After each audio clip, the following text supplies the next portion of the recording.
ज्योतिष किसी के लिए अच्छा तो किसी के लिए बुरा, किसी के लिए सही, किसी के लिए गलत, किसी के लिए सच तो किसी के लिए झूठ, किसी के लिए आस्था तो किसी के लिए भ्रम। कोई ज्योतिष विद्या को कमाई का साधन मानता है और कोई समाज सेवा। कुल मिलाकर ज्योतिष के विषय में अलग अलग लोगों की अलग अलग अपनी राय है। आजकल प्रगति मैदान में नक्षत्र के नाम से ज्योतिषाचार्यों का और अन्य लोगों का मेला लगा हुआ है। हमने अनेक महानुभावों से बातचीत की, अधिकतर की राय एक ही है, लेकिन एक बात पर सबकी एक राय है, वो ये कि कर्म प्रधान है। जैसे कर्म इंसान करता है उसको वैसा ही फल मिलता है। आइए हम आपको अलग अलग लोगों की ये राय सुनाते हैं। ज्योतिष का शब्द है ज्योत प्लस ईश। अति है ज्योति जिसकी, जिसकी ज्योति का कोई अंत नहीं है, अर्थात भगवान विष्णु की आंखें। ज्योतिष को अगर आप जो है साहित्य के तौर पर अगर सिद्ध करना चाहते हो तो ये भगवान विष्णु की आंखें हैं, जिनकी देखने का कोई अंत नहीं है। भगवान विष्णु जहां देख रहे हैं वहीं ज्योतिष देख रहा है, लेकिन उस ज्योतिष के अंदर, उस ज्योतिषाचार्य के अंदर वो आंखें होनी चाहिए जो भगवान विष्णु की आंखें हैं। जो पता ईश, अति है ज्योतिष जिसकी, जिसकी ज्योति का कोई अंत नहीं है, अर्थात भगवान विष्णु। ज्योतिष जो है वो भगवान विष्णु की आंखें हैं। जब तक कुंडली के ग्रहों को आप कारक अकारक इसका ज्ञान नहीं है, और कौन ग्रह इस कुंडली का मित्र है, कौन ग्रह इस कुंडली का शत्रु है, उसका ज्ञान जब तक आपको नहीं है, तब तक आप एक अच्छी गाइड उस आदमी को नहीं दे सकते जो आपके पास गाइड लेने आया है। मुख्य बातें इसके अंदर जो है, जो भी आदमी आता है सबसे पहले उसकी 3 बातें होती हैं, बिजनेस, हेल्थ और उसका मैरिज। ये 3 बातें मेन होती हैं जिसके बारे में वो जानकारी चाहता है। अब उसके अंदर हम उसके बिजनेस के बारे में जो है 10वां स्थान देखते हैं, और मैरिज के बारे में 7वां स्थान देते हैं, और हेल्थ के लिए 6ठा और लगन देखते हैं कि उसका लगन कहाँ है और 6ठा हाउस कहाँ है। ये स्थिति उसको कैरियर को प्रभावित करती है, स्वास्थ्य को प्रभावित करती है, और उसके कर्म क्षेत्र को प्रभावित करती है, और उसके मैरिज भाव को प्रभावित करती है। 2 लोगों को जोड़ने के लिए, स्त्री पुरुष को जोड़ने के लिए उनकी कुंडली का विश्लेषण किया जाता है कि वो आने वाली जो लड़की है वो अपने वंश को, कुल को बढ़ाने के लिए वो जाति का सहायक हो, उत्तम उसके संस्कार हों, उत्तम गुणों से वो भरपूर हो। इसलिए ज्योतिष में एक हमें वो दिया गया है कि कुंडली का मिलान किया जाता है। आज हर व्यक्ति चाहता है कि मेरे संतान हो, एक उत्तम संतान हो, लेकिन उत्तम संतान के लिए आपको नक्षत्र चाहिए, उसका नवमांश अच्छा चाहिए, आपके वातावरण शुद्ध चाहिए, क्योंकि आप संतान चाह रहे हैं जो समाज में आपका नाम आगे बढ़ा सके। और ये सब हो तब आज का वातावरण अगर शुद्ध होगा, सही नवमांश में अगर सही मुहूर्त के अंदर अगर कंसीव किया जाएगा तो बच्चा भी उत्तम पैदा होगा। हम लोग संस्कार द्वारा, श्लोकों द्वारा संस्कार दिया जाता है। जिससे प्रत्याहार की बात है, ध्यान की बात है, धारणा की बात है। धारणा जो है तत्वों की धारणा होती है। जो 5 एलिमेंट्स हैं उनका जो ध्यान करने का जो प्रोसेस है वह तत्व धारणा है। जो ईश्वर पाणिधान एक वर्ड आता है यम नियम के अंदर, तो अष्टांग योग के अंदर एक मुख्य अंग है ईश्वर पाणिधान। ईश्वर प्राण के तत्व का संधान। ईश्वर हमारे अंदर है, कण कण में परमात्मा विद्यमान है, उसको अपने अंदर कैसे है, इसको जो आभास और एहसास कराने का जो प्रोसेस है, उसको जो रियलाइज कराने का जो प्रोसेस है, उसको ईश्वर पाणिधान बोला गया है। ये साधना जो है देश, काल और पात्रता से अबाधित है। न देश, न काल, न पात्रता। इसके लिए कोई बंधन नहीं, क्योंकि बंधन मुक्त होने की कला है। तो इसके लिए कोई देश नहीं, कोई काल नहीं, कोई पात्रता नहीं, कोई आसन नहीं, कहीं भी, कहीं किसी भी समय जो है 2400 घंटे किसी भी अवस्था में हो वो किया जा सकता। मन जो है जितना अधिक उसके भाव में रूपांतरित हो जाएगा, उसका भाव जितना अधिक जगेगा, क्योंकि ये जो है ना भावनात्मक अधिरोहण की कला है।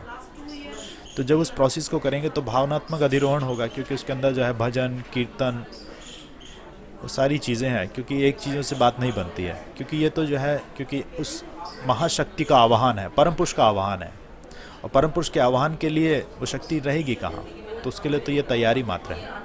तो उस तैयारी के अंदर ही, क्योंकि जो है पशुत्व से मनुष्यत्व, मनुष्य से ईश्वर तत्व, ईश्वर तत्व से ब्रह्म तत्व। आप किसी भी जगह पे बैठ जाओ, यदि आपके पास भाव नहीं है तो कोई भी चीज़, आपका इंस्ट्रूमेंट जो है ना, क्योंकि एक्सटर्नल इंस्ट्रूमेंट इसके अंदर वर्क नहीं करता है, इसके अंदर मन प्रधान है। मन चाहिए और हृदय से चाहिए। जब मन और जब उसके साथ भाव लेते हैं, मंत्र का भाव ग्रहण करते हैं, जब आत्मीयता के साथ जब उसको लेंगे तभी वह रूपांतरण संभव है। वरना किसी भी चीज़ के अंदर बैठ जाइए, कोई भी फर्क नहीं करेगा। आप मंदिर में जाओ, गुरुद्वारे में जाओ, यदि भाव नहीं है तो कुछ चीज़ वर्क नहीं करेगी। आपके पास कुछ नहीं, आप जो है कचरे के डब्बे के पास जाके बैठ जाओ, ध्यान करो, तो वहाँ भी बहुत अच्छा ध्यान हो जाएगा।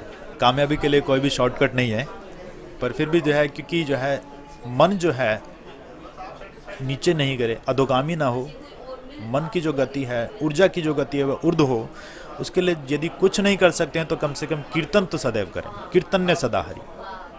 कीर्तन जो है मनुष्य के मन को जो है नीचे नहीं गिरने देगा, ऊपर उठाएगा। मैं ये सिखाना चाहती हूँ कि मैं एस्ट्रोलॉजी जो आज के दिन हर कोई दिखा रहा है कि ये हो जाएगा वो हो जाएगा, एक बवंडर बना हुआ हर चीज़ में, और आम आदमी चिंतित हो जाता है कि मेरे साथ ऐसा क्यों हुआ, मंगल की दशा बुरी क्यों हो गई, शनि बुरा क्यों हो गया, कि हर तरफ से ये लगता है कि सारे ग्रहों की कुदृष्टि मुझ पे क्यों है। असल में बात ये है कि उसके पास वही आया जो उसने दिया, उसके विचार ही उसके पास आए, उल्टे आए, उसको समझ में नहीं आया क्योंकि वो ब्याज समेत आए। उसके साथ उसने बुरा किया, बुरा हुआ क्योंकि वो ब्याज समेत हुआ। यही बात उसको समझ में नहीं आती और इसीलिए वो चिंतित होके इधर उधर बेचैन होके घूमता रहता है। और बहुत सारे जो आजकल आप चारों तरफ अपने देख रहे हो, तो फिर यही चीज़ है और आम आदमी में यही भटकाव है। सब कुछ यहीं पर होता है, जो आप दोगे वही आपको रिटर्न में मिलेगा। आपके विचार ही आपकी शक्ति हैं, आपके विचार ही आपकी वस्तु बन जाते हैं, और जो आप किसी को दोगे वही आपको रिटर्न में आके मिलेगा। और हाँ, अच्छा दोगे तो मिलना ब्याज समेत है। अपने विचारों को सशक्त बनाओ, अपने विचारों को पॉजिटिव बनाओ, हाँ कहना सीखो, हर किसी को ना नहीं, क्योंकि हम अपने ऑप्शन को ना कह देते हैं। कोई बात हम नॉर्मल लाइफ में देखते हैं कि कोई आदमी हमसे बात करता है, हम उसका आंसर ना में ही देते हैं, नहीं नहीं नहीं, तो हर चीज़ में नहीं होता चला जाता है। और ये नहीं देखते कि कहीं पर हम हाँ कहेंगे, कुछ अपॉर्चुनिटी मिलेंगी, हम कुछ करेंगे, कुछ होगा, तभी ज़िंदगी आगे बढ़ेगी। ना कभी भी ज़िंदगी को आगे नहीं बढ़ने देता। रुका हुआ पानी सड़ जाता है। ज़िंदगी को बहने दीजिए, चलने दीजिए, पर उसके साथ अपने विचारों को सशक्त रखिए, अच्छा सोचिए, चारों तरफ का विचार एरिया पॉजिटिव बनाइए, और ज़िंदगी आप ऑटोमेटिक पाओगे कि आपके चारों तरफ एक पॉजिटिव एनर्जी का दायरा है। आदमी, इंसान आपसे मिलकर खुश हो रहे हैं, चाहे उसमें बच्चा हो चाहे बुजुर्ग हो, यही दुनिया है और यही ज़िंदगी है। हम इंसान हैं, भगवान ने हमें सोचने समझने की क्षमता दी है। वो क्षमता हमारी तभी चलेगी ना, तब हम सोचेंगे समझेंगे। और हमें अच्छा बुरा, एक बच्चे को भी पता होता है कि अच्छा मेरे लिए क्या है और बुरा मेरे लिए क्या है। और हम बड़े हैं, हम फिर भी उनसे काफ़ी बड़े हैं, और हमें नहीं पता होता कि ये मेरे लिए अच्छा होगा, ये बुरा होगा, और हम वो काम करते चले जाते हैं, और उसका जो हमें रिजल्ट मिलता है उसको हम भुगतते हैं और फिर कहते हैं कि मेरे साथ ऐसा क्यों हुआ। आपने ज्योतिष, हिंदू ज्योतिष के बारे में सुना होगा। आजकल उसको वैदिक ज्योतिष नाम देते हैं। वैसे वैदिक ज्योतिष है नहीं। दो तरह की ज्योतिष हिंदू ज्योतिष में प्रेवलेंट है। एक तो है जैमिनी और एक है पाराशरी। दो ऋषि हुए थे। जैमिनी ऋषि ने अपना ज्ञान दिया और पाराशर ऋषि ने अपना। परंतु 1995 में एक शब्द वो मशहूर हो गया, वैदिक। जो चीज़ वैदिक के नाम से आप बेच दो बिक जाती थी। जैसे आपने एक पिक्चर का नाम सुना होगा, बॉबी। एक पिक्चर आई थी शोले, तो बॉबी जैसे पिक्चर आई थी तो बॉबी नाम की मोटरसाइकिल मशहूर हो गई थी, बॉबी नंबर की जूती मशहूर हो गई थी। इस तरह 1995 में अमेरिका और यूरोप के अंदर वैदिक नाम मशहूर हो गया। तब से पराशरी ज्योतिष और हिंदू ज्योतिष का नाम वैदिक ज्योतिष हो गया। लेकिन वैदिक ज्योतिष जो ये चल रही है, आप टीवी में भी देखते होंगे और जगह भी सुनते होंगे, ज्योतिषी के पास जाते भी होंगे, तो जब उस पर आप प्रेडिक्शन की बात करते हैं, फलादेश की बात करते हैं, तो जैसे आपने फलादेश मांगा कि मेरी बहन की शादी कब होगी या मेरी बेटी की शादी कब होगी, तो वो शादी की प्रेडिक्शन नहीं देगा। वो ये बोलेगा तेरी बहन मंगलीक है। मतलब आपने पूछा कि कलकत्ता की ट्रेन किधर जाती है, वो आपको मुंबई की गाड़ी में चढ़ा देगा। इस तरह से पूछेगा मेरा बच्चा क्या है, बच्चे के बारे में बताइए, बोला तेरा बच्चा गंडमूल नक्षत्र का। उसने पूछा ही नहीं, उसने तो ये पूछा कि बच्चा कैसा है, पढ़ाई लिखाई में कैसा रहेगा, प्रोफेशन कैसा रहेगा, आगे मैरिड लाइफ कैसी रहेगी। सीधी बात नहीं है। नाड़ी ज्योतिष में आम दर्शकों के लिए क्लियर बता दूं कि इसमें इवेंट्स के रिलेटेड, घटनाओं के रिलेटेड फार्मूले हैं। इसमें सीधी बात की जाएगी। अगर आप कोई पूछेगा कि बहन की शादी कब होगी, बेटी की शादी कब होगी, तो वो पीरियड बताया जाएगा कि उसकी शादी तब होगी। फिर वो पूछेगा कि लव मैरिज है या अरेंज मैरिज है, तो ये बताया जा सकता है लव मैरिज है या अरेंज मैरिज है। इन चीज़ों के साथ साथ इसमें ये बताया जा सकता है कि दो जुड़वा बच्चों में क्या फ़र्क है। जैसा आप जानते हैं कि जो टीवी वगैरह में प्रेडिक्शन आती है, अभी मेष राशि की ये प्रेडिक्शन है, वृष राशि की ये प्रेडिक्शन है, तो 7 अरब दुनिया है, 12 भाग में बांट के 60 करोड़ लोगों की एक प्रेडिक्शन बताने का रिवाज चला रहा है पिछले कई 100 साल से, या पता नहीं कुछ कई सालों से, जब तक से मैं देखता आया हूँ, अखबारों में भी, टीवी में भी, रेडियो में भी। लेकिन असल में ज्योतिष ये बता सकती है दो ट्विंस में डिफरेंस क्या है, और ये नाड़ी ज्योतिष में ही संभव है और किसी ज्योतिष में संभव नहीं है। बाकियों में बातें हैं, जैसा मैंने आपको बताया, इसमें प्रेडिक्शन है। और जन्म कुंडली आपके पास अगर नहीं है तो फिर हम प्रश्न ज्योतिष से आपके प्रश्न का उत्तर बता सकते हैं। नक्षत्र में फ्यूचर पॉइंट पर अभी हम बैठे हैं और हमारे साथ में है आभा बंसल जी, जो कि फ्यूचर पॉइंट को काफ़ी समय से चला रहे हैं। आइए इनसे पूछते हैं कि यहाँ पर किस प्रकार के कौन कौन से ज्ञानी लोग आए हुए हैं, और वो फ्यूचर पॉइंट के बारे में भी बताएंगे कि फ्यूचर पॉइंट किस प्रकार काम कर रहा है। आभा जी नमस्कार। सबसे पहले आप फ्यूचर पॉइंट के बारे में हमारे दर्शकों को।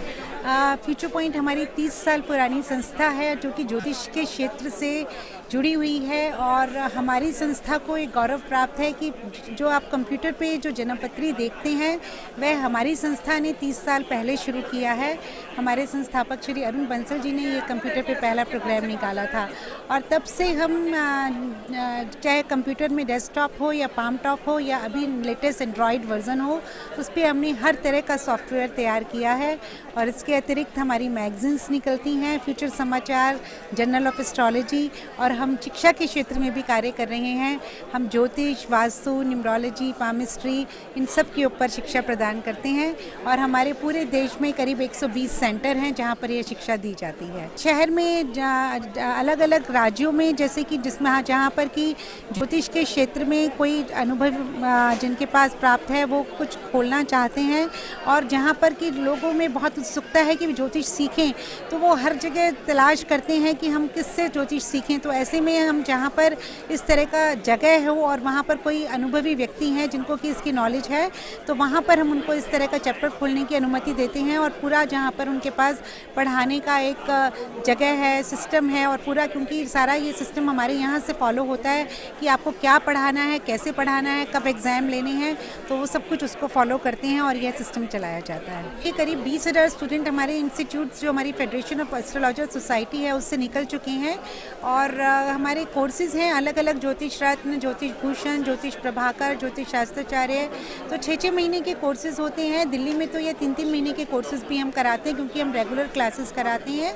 और उसके बाद जो ज्योतिष ऋषि करना चाहें या ज्योतिष महर्षि जो कि PhD के बराबर है वह भी करना चाहे तो उसकी भी सुविधा यहाँ पर प्राप्त है, और उनको पूरा उसके सर्टिफिकेट्स मिलते हैं। और मुझे बहुत खुशी है कि हमारे बहुत सारे स्टूडेंट्स हमारे यहाँ से कोर्स करके आज की डेट में जगह जगह कार्य कर रहे हैं, अपना फ्रीलांसर कार्य कर रहे हैं या पढ़ा रहे हैं, किसी न किसी तरह से ज्योतिष से जुड़कर वो इससे आजीविका चला रहे हैं। PhD के लिए आप करना चाहें तो देखिए, जैसे ज्योतिष महर्षि हमारे यहाँ है तो उसका हमारे 12,000 चार्जेस है, और उसमें आपको, लेकिन आपको पास पूरी बेसिक एजुकेशन होनी चाहिए ज्योतिष की, और उसमें आप एक टॉपिक पे लेके अपनी रिसर्च कर सकते हैं। तो उसमें हम पूरी रिसर्च करने में जो भी आपको डाटा चाहिए, जो आप डाटा कलेक्ट करके लाते हैं उसको कैसे समअप करना है, कैसे टेबल्स बनानी है, उस समय में आपकी मदद करते हैं। और अगर मेवाड़ यूनिवर्सिटी से, जिससे कि हमारा एफिलिएशन है, वहाँ से आप PhD करना चाहते हैं तो उसके लिए आपको एक गाइड मिलता है, और उसमें थोड़ा खर्चा ज़्यादा पड़ता है, उसमें करीब 1.5 लाख का खर्चा पड़ता है, और उसमें आपकी बेसिक एजुकेशन होनी चाहिए और आपका MA होना चाहिए, उसके बाद आप वहाँ से PhD कर सकते हैं। हमारे साथ हैं हमारे दोस्त, ये आपको अपना परिचय देंगे और साथ में बताएंगे कि इनके स्कूल की और इनके कोर्सेज की क्या विशेषता है, किस तरह के लोग इसमें आ सकते हैं। I am Vibhor Saini, son of Mr. B.S. Saini, who is the director of the school, Yes. who founded the school in 1982. Okay. And for the sole purpose of trying to educate people about the scientific side of astrology. और तब से ही हमारा अभ्यास रहा है कि कोशिश रही है कि सिलेक्टेड लोगों को हम एस्ट्रोलॉजी सिखाएं और साइंटिफिक साइड ऑफ एस्ट्रोलॉजी, जिससे कि लोगों को पता चले, और जो भ्रम फैल रहा है एस्ट्रोलॉजी के नाम पे वो भी कुछ ख़त्म हुए। कि जैसे कि आप देखिए कि टीवी पे भी बहुत लोग आते हैं, अखबारों में कॉलम आते हैं अबाउट द 12 सन साइंस। अब ऐसा नहीं है, आप पूरी दुनिया की पॉपुलेशन को 12 साइंस में नहीं डिवाइड कर सकते हैं। ये नहीं है कि 12 तरह की लोग थोड़ी हैं दुनिया में, और एक ही राशि में कहीं हर तरह के लोग होते हैं। बिल क्लिंटन भी हो सकते हैं, मैं भी हो सकता हूँ, कोई सड़क पे हमारे बेगर्स भी हो सकते हैं। तो ये तो नहीं है कि वो अगर एक ही साइन की उन सब के साथ वही घटना घट रही है। तो इंडिविजुअल हॉरोस्कोप पे डिपेंड करता है कि कब कौन इंसान पैदा हुआ है और उसकी ग्रहों की क्या पोजीशन थी जब वो पैदा हुआ, तो उस हिसाब से उसकी लाइफ डिटरमिन होती है। क्योंकि उस हिसाब से उसी वक्त जब वो पैदा होता है उसकी ब्रेन की फॉर्मेशन होती है, उसकी जो भी ब्रह्मांड में एनर्जीज होती हैं वो उसकी ब्रेन की फॉर्मेशन को इफेक्ट करती हैं। उसी हिसाब से उसकी सोच, समझ, बुद्धिमत्ता और नेचर, टैलेंट्स, स्किल्स, ये सब डिटरमिन हो जाते हैं और उस हिसाब से उसकी लाइफ आगे चलती है। 1 से 1.5 साल का कोर्स होता है। उसके बाद काफ़ी रिसर्च वर्क होता है, प्रैक्टिस, और लगातार आप अलग अलग अपने सर्कल में पहले शुरू करिए, नॉट एज अ प्रोफेशन, क्योंकि जब तक आप एक लेवल पे ना पहुँचे आपको इसको एज अ प्रोफेशन नहीं यूज़ करना चाहिए। जस्ट लाइक म्यूज़िक ऑल्सो, कि बहुत सालों के एक्सपीरियंस और प्रैक्टिस के बाद you can start practising it. तो हम लोग बड़े सिलेक्टेड लोगों को लेते हैं हर बैकग्राउंड से लाइफ के, ताकि हर तरह की फिर आगे हर तरह की सोसाइटी में ये चीज़ फैले सही तरीके से। आपने देखा कि इन्होंने बताया कि एस्ट्रोलॉजी खाली ये नहीं कि जो लोग भ्रम फैला रहे हैं एस्ट्रोलॉजी के नाम पर, तो उसको रोकना भी है। और एस्ट्रोलॉजी को जो ये शिक्षा दे रहे हैं वो बगैर फीस के भी दे रहे हैं और कह रहे हैं साथ में कि हम ऐसे लोगों को आगे लाना चाहते हैं जो इसको अपना धंधा ना बनाएं, सेवा समझ के काम करें। और ख़ास लोगों को ही ये शिक्षा गुरु शिष्य परंपरा के तहत दी जाती है। हम आपको इसी तरह और लोगों से मिलाते रहेंगे। सावधान नज़र के लिए धन्यवाद।